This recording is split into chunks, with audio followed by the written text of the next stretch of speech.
Song لوں خوشبوئیں گیسوئے محمد. کیا سانسیں ہوں گی وہ بھی جو گیسوئے محمد کو سونگتی ہوں.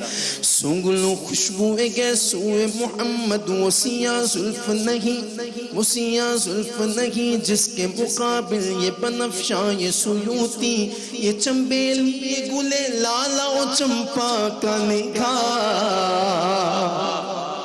سونگ لوں خوشبوئیں گیسوئے محمد. وہ سیاہ زلف نہیں جس کے مقابل یہ بنفشاں یہ سیوتی، یہ چنبیلی یہ گل لالا و چمپا کا نکھار.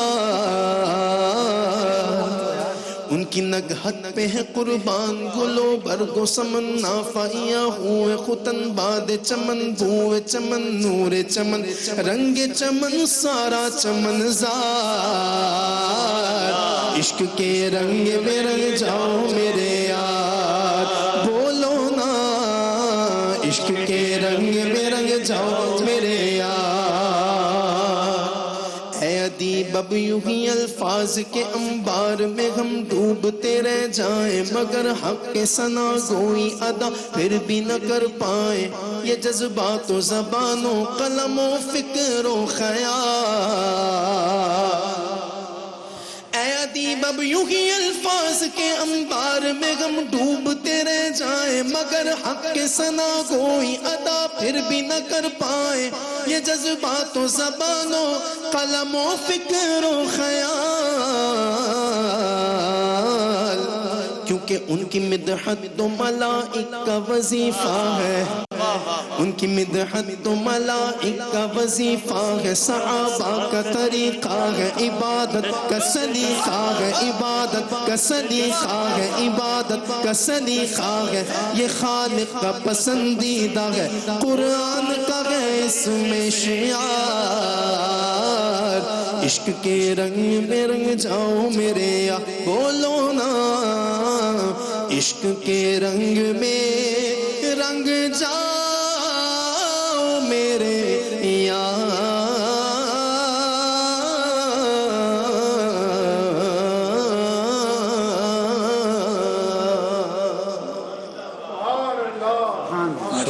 سبحان اللہ ماشاءاللہ. ناظرین محترم، یہ نعت خواہ حضرات سے میں گزارش کروں گا آپ سحری کر لیں جب تک، اور ہم عامر آن لائن کی طرف بڑھ رہے ہیں. بہت بہت شکریہ. معذرت چاہتا ہوں آپ کا وقت نہیں مل سکا. سمیر بھائی انشاءاللہ تعالیٰ پھر عامر آن لائن کے لیے آپ کی طرف علماء کرام تشریف فرمائیں. آپ کالرز کی طرف بڑھتے ہیں. السلام علیکم. وعلیکم السلام ورحمۃ اللہ وبرکاتہ. کون صاحب بات کریں؟ کیسے ہیں آپ؟ میں ٹھیک ہوں جی. کون صاحب بات کریں؟ میں جی ہارون خان بات کر رہا ہوں بکر سے. مدینے سے؟ مکہ سے؟ بکر سے. او مکہ، مکہ المکرمہ، مکے سے. سوری سر، بکر. ابھی ذہن میں مکہ مدینہ ہی چل رہا ہے، اور ذرا کھل کے بولتے بکر، تو ہمارے ذہن میں مکہ مدینہ ہی چل رہا ہے. ویسے چونکہ مکہ کا پرانا نام بکہ تھا تو اسی لیے میں سمجھا کہ بکر. جی فرمائیے. عامر بھائی میرے دو سوال ہیں جی، اور ایک حدیث پاک کا میں تفسیر مفہوم پوچھنا تھا. اور پہلا جی السلام علیکم عامر بھائی، پہلا سوال یہ ہے کہ ہمارا سونے کا انسٹالمنٹ کدھر کام ہے؟ تو مجھے 2-3 مفتیوں نے کہا ہے کہ یار یہ سونا جو آتا ہے زر میں آ جاتا ہے، تو یہ یعنی کہ قسطوں پہ نہیں دے سکتے. میری سمجھ میں نہیں آیا کیا کہہ رہے ہیں یار. تھوڑی سی آواز کلیئر کریں. آواز جی آپ سے نہیں کہہ رہا جی، تھوڑی آواز کلیئر کریں وہاں سے، ماسٹر کنٹرول روم سے. جی دوبارہ بولیے گا. جی میں کہہ رہا ہوں آپ اصل میں میرے آئی پی میں آواز دیتے نا، آئی پی میں آواز دے. جی میں اصل میں اسپیکر میں سن رہا ہوتا ہوں، مجھے آئی پی میں آواز دے. جی جی جی آپ بولیے. ہمارا انسٹالمنٹ کا کام ہے جی. انسٹالمنٹ کا کام ہے، ٹھیک ہے. جی تو ہم سونا بھی قسطوں پہ دیتے تھے پہلے. اچھا. تو مجھے ایک دو دوستوں نے مفتی سے ملایا کہ یار سونا جو ہے زر میں آتا ہے، سونا اور چاندی یہ قسطوں پہ نہیں دیا جاتا. تو پھر وہ ہم نے ختم کر دیا. اب ہم موبائل، LED، موٹر سائیکل اس قسم کی چیزیں دیتے ہیں. ٹھیک ہے. لیکن بعض بندے ہمارے پاس ایسے آتے ہیں جن کا ہمیں پتہ ہوتا ہے، کلیئر ہوتا ہے انہیں پیسے چاہیے، انہوں نے فوراً ہی بیچ دینا ہے اور پیسے یعنی کہ استعمال میں لے لینا ہے. تو اس سلسلے میں ایک تو پوچھنا تھا. نہیں آپ دیتے ہیں یا خریدتے؟ دو باتیں کر رہے ہیں آپ کہہ رہے ہیں پہلے ہم سونا قسطوں پہ دیتے تھے، اب ہم نہیں دیتے، اب ہم LED، موٹر سائیکل وغیرہ دیتے.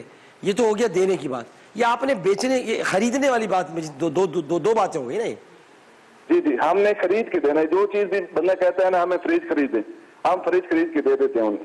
نہیں, مجھے سمجھنے دیں کیونکہ سوال تھوڑا سا ذرا پیچیدہ ہو جائے گا. آپ کہہ رہے ہیں ہم قسطوں میں دیتے ہیں. قسطوں پہ دیتے ہیں لیکن ہم نقد خرید کے دیتے ہیں ان کو. جو چیز بھی بندہ کہتا ہے تو آپ پہلے خریدتے ہیں اس کے بعد آپ قسطوں میں دیتے ہیں. پہلے آپ خریدتے پھر آپ قسطوں میں دیتے ہیں. اچھا, اب آپ پوچھ رہے ہیں کہ ہم بائک وغیرہ ہو گئے یا ایل ای ڈی ہو گئے یا ٹی وی ہو گئے یہ ہم نے خریدے قسطوں میں دیے, یہاں تک بات سمجھ. اب سوال بتائیے. اب سوال یہ ہے کہ ہمیں کلیئر ہوتا ہے کہ اس بندے کو پیسے چاہیے نقد, یعنی کہ اس نے بیچ دینی ہے وہ چیز جو بھی ہم سے لے رہا ہے نا, اسے اس نے سیل کر دینا ہے. لیکن ہم پھر بھی یعنی کہ پیسے تو نقد دیں تو سود بنتا ہے, ہم وہ چیز اسے دے دیتے ہیں. یعنی کہ کہہ رہے کہ وہ اصل میں وہ تو اس کو سمجھ. ٹھیک. بسم اللہ الرحمن الرحیم. پہلا مسئلہ یہ ہے کہ قسطوں پر آپ جو سامان وغیرہ کوئی اجناس وغیرہ آپ بیچتے ہیں تو یہ بالکل جائز ہے, اس میں کوئی چیز ایسی نہیں ہے کہ جو آپ کو منع ہو. اس میں آپ نے جو یہ کہا ہے کہ ہم جب اگلے بندے کو پیسے چاہیے ہوتے ہیں تو وہ آگے سے بیچتے ہیں اور ہم پھر لے لیتے ہیں. یہ اصل میں ڈاکٹر صاحب یہاں یہ قسطوں والوں نام قسطوں کا رکھا ہوا ہوتا ہے لیکن یہ ایک پورا کاروبار بنا ہے کہ وہ بندہ جاتا ہے کہتا ہے مجھے رکشہ یا موٹر سائیکل مجھے وہ دے دو قسطوں پہ, اور وہ کہتے ہیں جی تیرا موٹر سائیکل ہو گیا. پھر وہ کہتے ہیں اب مجھ سے تم خرید لو. مثلا وہ پہلے سودا کرتے ہیں جی 1.5 لاکھ کو ہو گیا, وہ کہتے ہیں جی مجھے نقد پیسے چاہیے, اب آپ مجھے جو ہے نا وہ میں بیچتا ہوں. وہ وہیں بیٹھے بیٹھے کہتے ہیں ہم تجھ سے 1,20,000 کا لیتے ہیں. اب 30,000 انہوں نے اس سودے سے لے لیے بیٹھے بیٹھے, اور وہ پیسے جو ہے نا وہ 1.5 لاکھ دے گا لیکن قسطوں پہ دے گا. ناجائز منافع ہوا جی نہیں. پہلی بات یہ کہ یہ سودا ہی ناجائز ہے, یہ سودا ہی غلط ہے. اس میں ایک صورت ہے کہ آپ اس کے ہینڈ اوور کریں موٹر سائیکل یا کوئی بھی جنس ہے مطلب فریج وغیرہ, وہ پہلا عقد تب مکمل ہوگا کہ آپ اس کو فریج دے دیتے ہیں کہ یہ فریج یہ تو قبضہ کر, یہ تیری ہو گئی.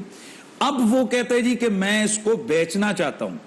اب آپ اگر اس کو اپس اینڈ ڈاؤن کر کے خریدتے ہیں تو اس میں کوئی حرج نہیں, لیکن جنس ہو ہی نہیں, گپوں گپوں میں خیالوں میں آپ خرید بھی دیں بیچ بھی دیں, یہ ناجائز ہے, یہ درست نہیں ہے. جواب آپ نے اس کا بھی دینا ہے, لیکن کل افطار میں آپ پر ادھار تھا حضرت عمار بن یاسر. جی بسم اللہ الرحمن الرحیم. حضرت عمار یاسر رضوان اللہ تعالیٰ علیہ رضی اللہ تعالیٰ عنہ کہ والد جناب یاسر یمن سے اپنے 2 بھائیوں کے ساتھ مکہ تشریف لائے اپنے ایک بھائی کی تلاش میں. بنی حزام کے ساتھ یہ انہوں نے قرارداد کی.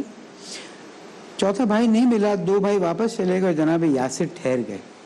جب جناب یاسر ٹھہر گئے مکے میں تو بنی حزام کے بزرگوں نے ایک کنیز جن کا نام سمیہ تھا اس کی شادی جناب عمار کے ساتھ جناب یاسر کے ساتھ کر دی. جی اس طرح سے یہ خاندان آہستہ آہستہ آگے بڑھا اور جناب عمار جو ہیں وہ دنیا میں تشریف لائے.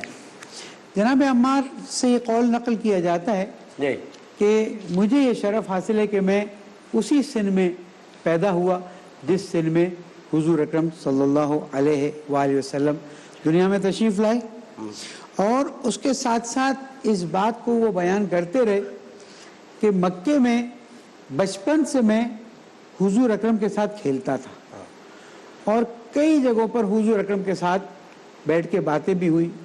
تو یہ خاندانی محبت علاقے کی وجہ سے پہلے سے پیدا ہو گئی تھی. اور پھر جب حضور اکرم صلی اللہ علیہ وآلہ وسلم نے اوپنلی اعلان رسالت کیا تو جناب عمار, ان کی والدہ اور ان کے والد نے مل کر اسلام قبول کیا. پہلے 7 میں سے تھے, پہلے 40 میں سے تھے, پہلے 50 میں سے, یہ گفتگو ہمارے مورد بحث نہیں. ایمان کی وہ منزل تھی, یعنی خود حضرت عمار جو ہیں وہ 40 سال کے جب ایمان لائے اور والد اور والدہ بڑی ایج کے. اتنی محبت اور اتنا عشق تھا کہ مکے والے چاہتے تھے کہ یہ یاسر اور سمیہ جو ہیں یہ کسی طرح سے اسلام سے پلٹ جائیں. اور بہت سے لوگ اسلام لائے, لیکن چند اصحاب رسول اکرم صلی اللہ علیہ وآلہ وسلم پر جو مظالم ڈھائے گئے, جس طرح حضرت بلال رضی اللہ تعالیٰ پر مظالم ڈھائے گئے, خباب بن ارت پہ, ان میں جناب عمار کی والدہ اور والد شامل ہیں. اور جیسے شام کو بتایا گیا کہ خواتین میں جو سب سے تیزی سے آگے بڑھ رہی تھی اور تبلیغ کر رہی تھی وہ جناب سمیہ تھی رضوان اللہ تعالیٰ علیہ. ایک حضرت زنیرہ بھی تھی جی وہ ان کے ساتھ وہ پھر ان کے ساتھ آگے نکل. یہ چیز مکے والوں کو بالکل پسند نہیں تھی, اور جو واقعہ رات کو بتایا گیا کہ پھر ان کو شہید کیا گیا, اسلام کی پہلی شہیدہ, اور پھر جناب یاسر بھی شہید کر دیے گئے. اب جناب عمار کو بھی ایک جگہ ہے کہ آگ کے انگاروں پہ بہت زیادہ تکلیف دی جا رہی تھی, ایک جگہ ہے کہ کنویں میں رسی سے باندھ کر لٹکایا گیا اور کہا کہ تم اسلام سے بیداری کا اعلان کرو. وہ واقعہ پیش آیا اور پھر حضور اکرم کے پاس روتے روتے گئے کہ یا رسول اللہ. تو حضور اکرم نے پوچھا کہ تمہارے دل میں کیا تھا؟ کہ یا رسول اللہ میرے دل میں تو آپ کی محبت کے علاوہ کچھ بھی نہیں, اور میں نے اسلام کو قبول کیا, میں کبھی چھوڑ نہیں سکتا, لیکن تکلیف کی زحمت اتنی زیادہ تھی. تو سورہ نحل کی آیت نمبر 106 نازل ہوئی جس میں اللہ سبحانہ وتعالیٰ نے اس حصے کو بیان کیا کہ اگر کوئی مکروہاً جبرن کفر کا بیان کرتا ہے جبکہ اس کا دل اور اس کا سینہ جو ہے وہ اسلام سے بھرا ہوا ہے تو اس پر کوئی بھی قباحت نہیں ہے. یہاں تک کہ حضور اکرم نے فرمایا کہ اے اللہ عمار, ان کے والد اور ان کی والدہ پر جہنم کی آگ کو حرام کر دے. اور اللہ سبحانہ وتعالیٰ نے پیغام دیا کہ میرے حبیب تیری محبت کی خاطر میں نے ان کے لیے جنت میں خاص مقام رکھا ہے. بہت پیاری, مختصراً ہم نے کہا کہ اپنا حصہ بھی ڈال دیں اور اللہ کرے کہ ہم ان ہستیوں کی نقش قدم پر چلنے کی کوشش کریں. اس کا جواب بھی دے دیجیے سوال کا اگر آپ سمجھتے ہیں. جی, یا وہی جواب ہے جو تھوڑا سا میں اگر ایکسپلین کر دوں.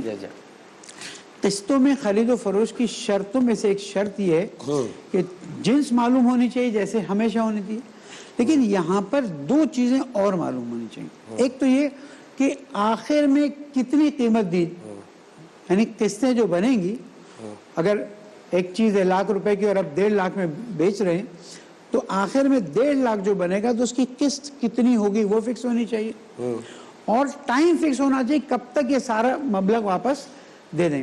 آج کل جو ڈیل کی جا رہی ہے وہ کہا جا رہا ہے کہ جناب کائبور اور لائبور کے حساب سے 5% اس کے اوپر اضافہ.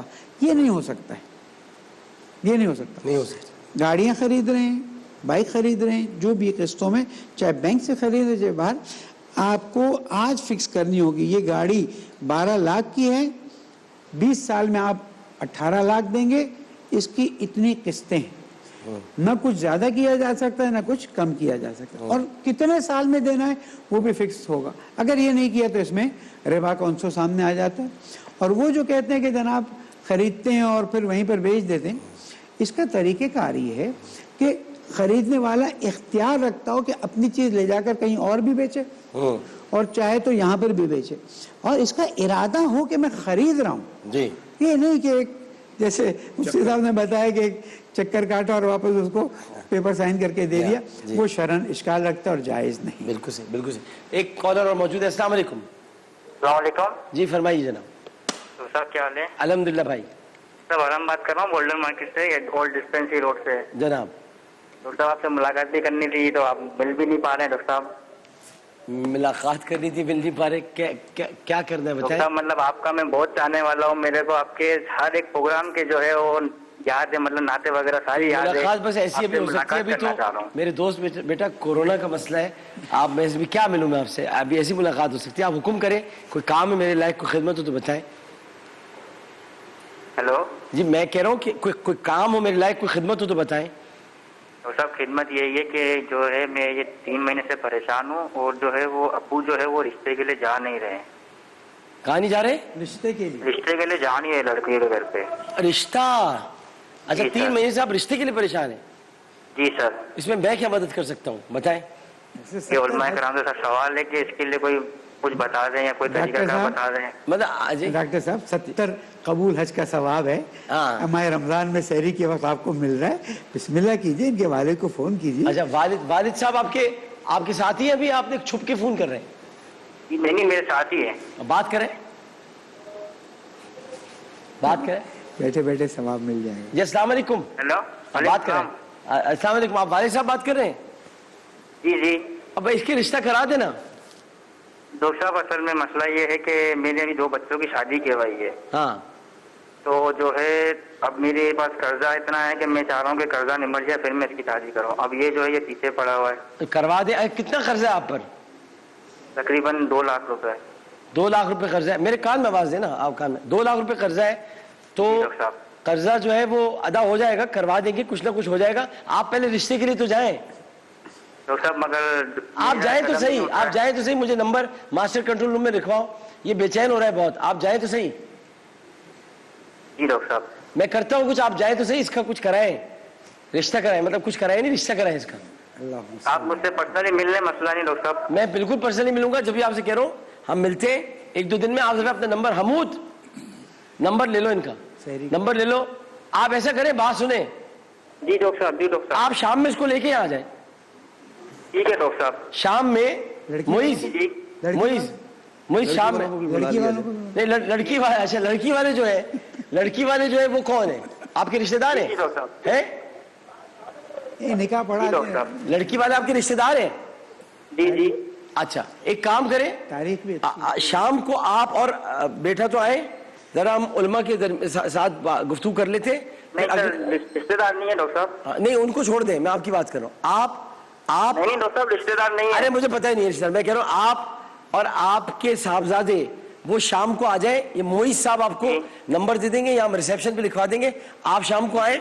اچھا آپ مجھے بتائیں, یہ لڑکی والے جو ہے یہ کون ہے؟ لڑکی والے کون ہیں؟ سر یہ بھی مطلب پیچھے گلی میں رہتے ایریا والے ہی ہے. اچھا گلی میں ہی کام ہوا ہے سارا. جی جی, وہ گھر والے جانتے ہیں ان کو. اچھا گھر والے جانتے ہیں ان کو, تو وہ راضی ہیں شادی پر؟ جی سر راضی ہیں وہ لوگ بھی. وہ لوگ بھی راضی ہیں. تو پھر ان کے کسی بڑے کو بھی لے کے آ جائیں شام کو. یہ آپ کا قرضے کا مسئلہ حل کرا دیں گے. ان کے گھر سے کسی بڑے کو لے آئے, آپ بھی آ جائیں, شام کو آ جائیں, مگر آ جاؤ. ٹھیک ہے ڈاکٹر صاحب. کیونکہ یہ بے چین ہو رہا ہے. جی جی ڈاکٹر صاحب. ٹھیک ہے نا مبارک ہو ڈاکٹر صاحب, یہ آ رہے ہیں شام کو انشاءاللہ. مبارک ہو. مفتی صاحب یہ کرا ہے آپ نے کام. ماشاء اللہ, یہ تو اچھا کام ہے. اچھا آپ جو نیکی کے کام کرتے ہیں, یہ بھی تو نیکی کا کام ہے. اچھا یہ کیا آپ فرما رہے تھے کہ 70 قبول حج کا ثواب ہے اگر کسی کی شادی کے امور کو آپ انجام دیں. ہے مفتی صاحب؟ میری نظر سے یہ امام روایت جعفر نہیں ہے. صادق علیہ السلام کو آپ بتائیں نا, آپ بھی کچھ اپنا بتائیں. دیکھیں یہ کوئی چھوٹی سی بات نہیں ہے, کیونکہ ایک شخص کا نکاح اس کے ایمان کو مکمل کرتا ہے, اور یہ بہت بڑی نیکی ہے. تو نیکی میں تعاون کرنا, و تعاون علی البر والتقوی ولا تعاون علی الاثم والعدوان, اس میں تو کوئی شک نہیں ہے کہ یقیناً ایک بہت بڑا ثواب کا کام ہے, اچھی بات ہے. اور میں یہ آپ کے پروگرام کی وساطت سے یہ بھی ایک پیغام دینا چاہوں گا کہ ہمیں اکثر کوشش کرتے رہنا چاہیے. اصل ہوتا یہ ہے کہ اگر آپ کسی کو کوئی رشتہ کروا دیتے ہیں, اگر ان کے آپس میں بنتی نہیں ہے تو بعد میں وہ کروانے والے کے سر چڑھ جاتے ہیں. وہ دیکھیں آپ نے رشتہ کروایا, حالانکہ صرف اتنا ہونا چاہیے کہ میں ہوں یا آپ ہوں, ہم رابطہ کروا دیں. وہ حمود کا رشتہ میرے سر چڑھ چکا ہے. ہاں جی, نہیں تو دیکھیں ڈاکٹر صاحب, یہ ایک ہے کہ ہم لوگ اصل ہمارے یہاں معذرت سے نکاح مشکل ہو چکا ہے. ہمارے رسم و رواج جو ہمارے یہاں ہندو بہت عرصہ رہ کر گئے ہیں معذرت سے, انہوں نے جو یہاں شادی بیاہ کے حوالے سے جو رسمیں ہمارے ملک میں رکھی ہیں, جس کو میں بڑا کھل کے کہتا ہوں کہ ہمارے ملک کے اندر بدکاری اور گناہ بہت آسان ہے اور نکاح کو بہت مشکل بنا دیا گیا. تو اس حوالے سے ہمارا معاشرتی نظام یہ بالکل تباہی کے قریب پہنچ چکا ہے. اگر اب بھی ہم لوگوں نے آنکھ نہ کھولی, اور اس میں سمجھتا ہوں ریاست کی بھی ذمہ داری ہے. جس طرح جہیز کے حوالے سے یہ ایک ہمارے معاشرے کے اندر ایک میں سمجھتا ہوں کہ ایک برائی کی صورت سامنے آئی ہے. اب تو وہ ہندو معاشرے کی طرح ہمارے یہاں بھی ڈاکٹر صاحب لوگ جہیز مانگنے لگ گئے ہیں کہ اتنا جناب فلاں چیز آپ ہمیں جہیز میں دیں. تو یہ میں سمجھتا ہوں کہ ایک انتہائی کبھی رسم ہے, انتہائی کبھی صورتحال ہے کہ آپ اس طرح جہیز طلب کریں اور بیچارے غریبوں کے ان عزتوں کا کھلواڑ کریں. تو اس حوالے سے ملک کی سطح پر آپ بھی چلیں, ہماری یہ گزارش ہے کہ اس آواز کو اسمبلی میں اٹھائیں کہ یہ جو جہیز والا قانون ایسا سخت کر کے بنایا جائے کہ بھئی یہ چیز اس کو ختم کر دی جائے. تو امید ہے کہ پھر یہ نکاح آسانی کی طرف جائے گا, نکاح آسانی کی طرف جائے گا. بالکل صحیح, بالکل صحیح. بہت بہت شکریہ مفتی حنیف قریشی صاحب آپ کا. نوید بھائی صاحب آج آپ کو موقع نہیں مل سکا, لیکن کوئی بات نہیں, آپ پھر موقع ملے گا. بیسوی صاحب آپ کا بہت بہت شکریہ. ناظرین یہیں پر عامر آن لائن کا وقت اپنے اختتام کو پہنچتا ہے. انشاءاللہ زندگی رہی تو افطار کے وقت آپ سے ملاقات ہوتی ہے. ابھی کچھ دیر کے بعد یہاں پر جناب مولانا آزاد جمیل صاحب اپنا خطاب کریں گے. میں یہاں وقفہ ایک لے رہا ہوں, وقفے کے بعد خطاب ہوگا, پھر حافظ احمد رضا قادری اذان دیں گے. لیکن پہلے ایک وقفہ. السلام علیکم ورحمۃ اللہ.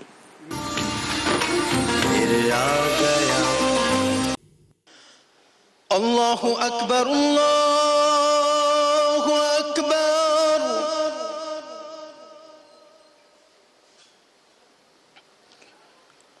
الله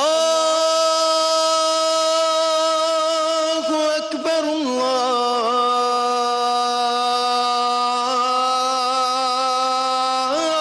الله أكبر.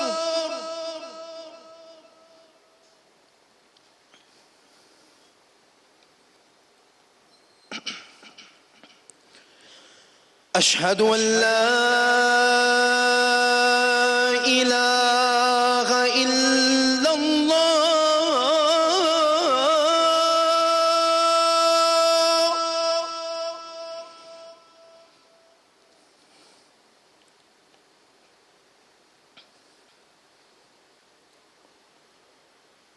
أشهد أن لا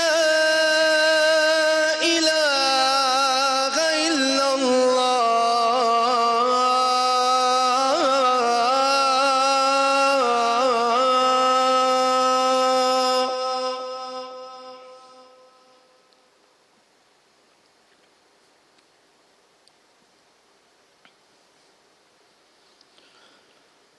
أشهد أن محمد رسول الله.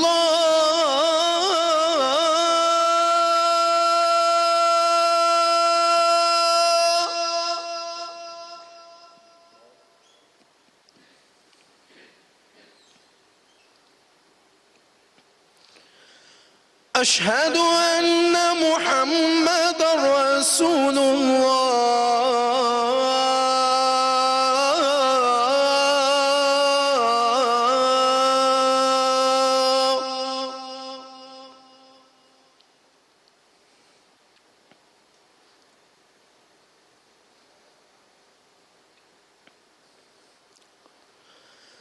حي على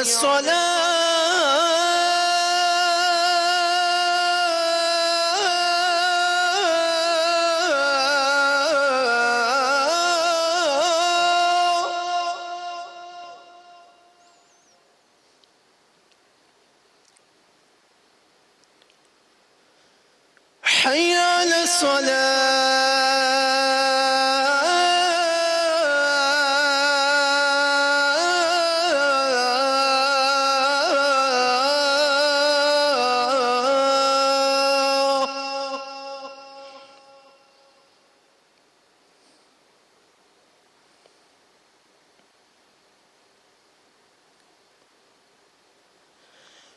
حي على الفلاح.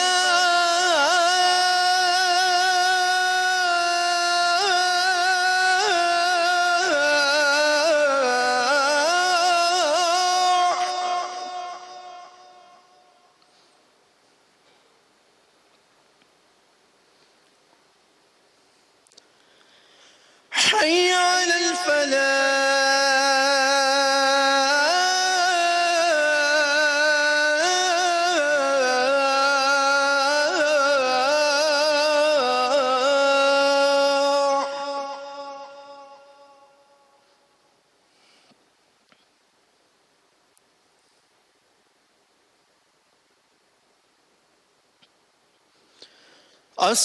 الصلاة خير من النوم.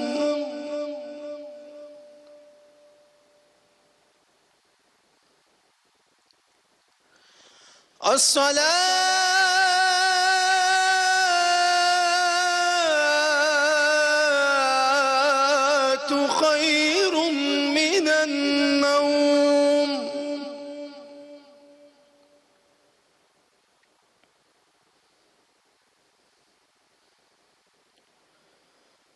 الله أكبر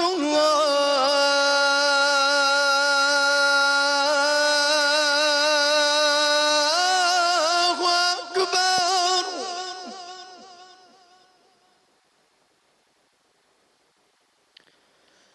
لا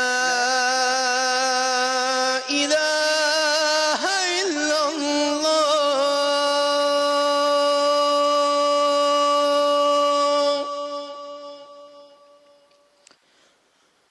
اللهم رب هذه الدعوة التامة والصلاة القائمة آت محمدا الوسيلة والفضيلة والدرجة الرفيعة وابعثه مقاما محمودا الذي وعدته وارزقنا شفاعته يوم القيامة إنك لا تخلف الميعاد.